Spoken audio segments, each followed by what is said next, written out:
много спорван матч.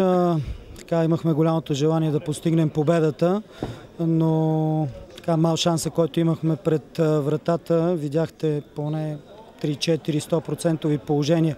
Изпуснахме дори в последната секунда, но във футбола е така. Ако влизаше всяко положение, нямаше да може би да е толкова интересно. Аз мисля, че успяхме да доставим радост на публиката, на варненската публика, която беше тук.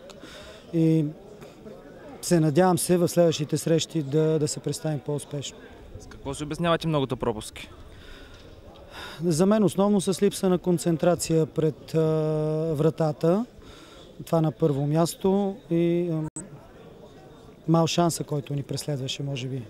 Шансовете от тук нататък за нас в групата?